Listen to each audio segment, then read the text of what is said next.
What's up, everyone? Corey Parks here with Hydro Help 911. Wanted to discuss something with y'all that we run into quite a bit, and it's bouncing, squeaking, or sagging floors. You may have somebody says, you just need to throw some extra supports under there, but what exactly do they mean, extra supports? Extra supports under what? Where does it go, and how should it be installed? So wanted to draw this out for y'all today so y'all could see kind of what we're talking about. So we'll start off with just a basic house. We'll just let it be a rectangle. Given this situation, we'll say that the main beam runs down through here, and we'll have a couple piers.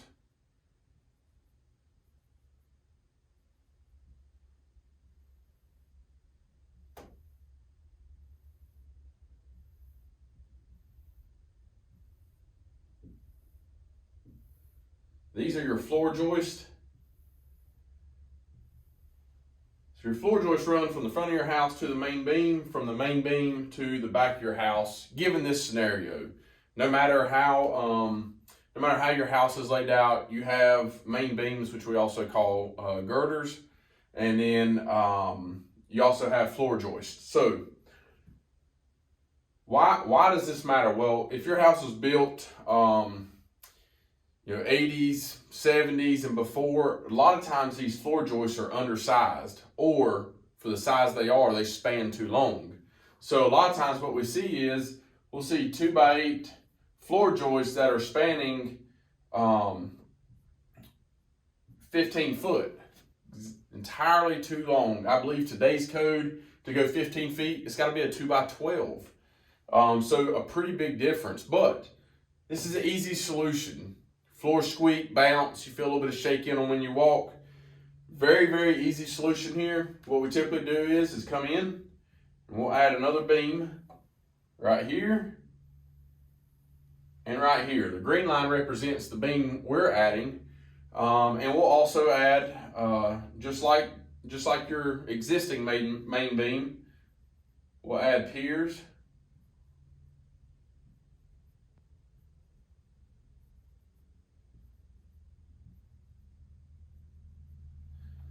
So just like that. So all we're doing is taking these floor joists that run from here to here, and we're basically cutting them in half. So that way the load is only being transferred from here to here instead of here all the way to the front of your house. So now these 2x8 floor joists are only spanning half the distance. So this is a very simple job, but let's find out where people go wrong. A lot of times people, instead of putting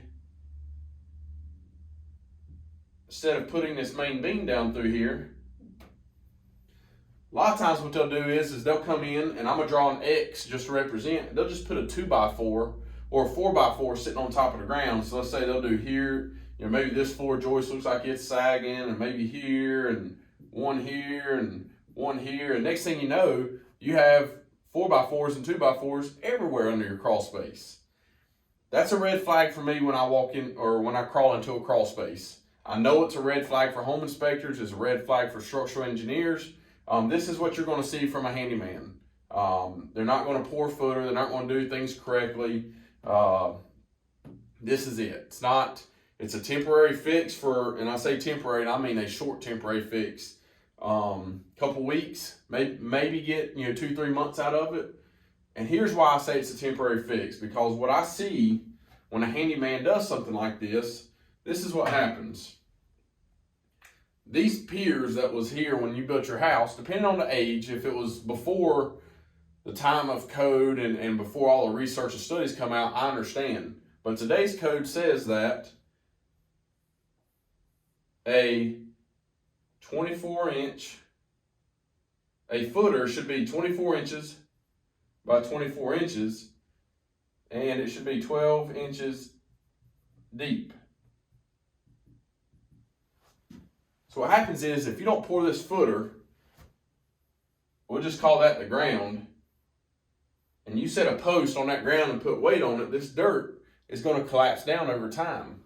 And I can't tell you how many times that we get called to crawl spaces and we see all these wood, 2x4s and 4x4s spaced out a crawl space. And when we do, again, red flags are flying up. Before we even get to them, we just shine a flashlight, and when we see all of them, we're like, red flag. Because most of the time when we see that, they sit it right on top of the ground. When we get over there, most of the time, because they've nailed these 2x4 floor joists, or 2x4 supports, or 4x4, they've nailed it to the floor joist here. Most of the time, this ground, and I'm going to over-exaggerate a little bit, most of the time there's a gap. So that support is not even sitting on the ground no more, because over time, the weight of this support has pushed down on the ground. Also, as that soil gets wet and dry, it expands and contracts, and it settles. So this is why you really need to dig down right here and pour a concrete footer. That way you don't have to worry about settling. This is really a pretty easy and permanent fix. But what happens is, when it don't get done right, now you have to pay a contractor in 2, 3, 4 months to come back and fix it, pour these footers, and do it the right way. So, as we always say, pay to do it once, buy once, cry once. This work is not cheap. Working a crawl space is not cheap. It's expensive. You're paying for people to work in labor. You're paying for the knowledge of getting it done right. Like I tell people, if you think it's expensive to do it the first time, try having to do this the second time, because the second time we're going to have to remove these and redo somebody else's work just to get back to a fresh plate to where we can get started. I hope this helps answer some questions today about squeaking, sagging, bouncing floors. Please don't be this person that makes this mistake of just going in and putting supports in. Call somebody who's reputable, call somebody who knows what they're doing, stand behind their work. If they're not willing to pull a county inspection, I can guarantee they're not going to do it the right way. I promise. So if you're not sure what's under your house, or if you have these under your house and you want us to come check them out, give us a call. 704-813-9554.